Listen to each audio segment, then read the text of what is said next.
দর্শক, ফেনীর বন্যা পরিস্থিতির আরো খবর জানাবে আমাদের সহকর্মী হিরণ খান। হিরণ, এই মুহূর্তে বন্যা পরিস্থিতির কি অবস্থা? পানি বাড়ছে কিনা একটু জানাবেন আমাদের। বিশ্বমানের থার্মিক্স রড, সালাম স্টিল থার্মিক্স, দেশের একমাত্র থার্মিক্স রড।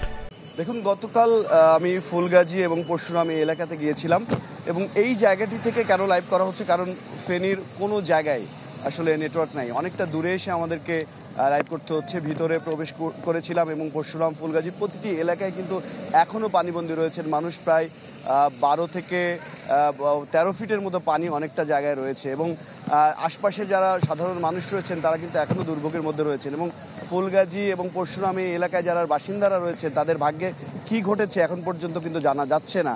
এবং যারা কোনোভাবে প্রাথমিক বিশ্ববিদ্যালয়, প্রাথমিক স্কুল যেগুলো দোতলা ভবন কিংবা পাশে যে দোতলা ভবনগুলো রয়েছে সেই ভবনে আশ্রয় নিতে পেরেছেন তারাই হয়তো বা প্রাণে বাঁচতে পেরেছেন। তবে এখনও পর্যন্ত তাদের সেখানে, যেমন গতকালকে ফুলগাজীতে আমি গিয়েছিলাম, সেখানের ইউএনও যিনি রয়েছেন তিনি আমাদেরকে যেটা জানিয়েছেন, পর্যাপ্ত ত্রাণ কিন্তু এখনও পৌঁছাতে পারছে না।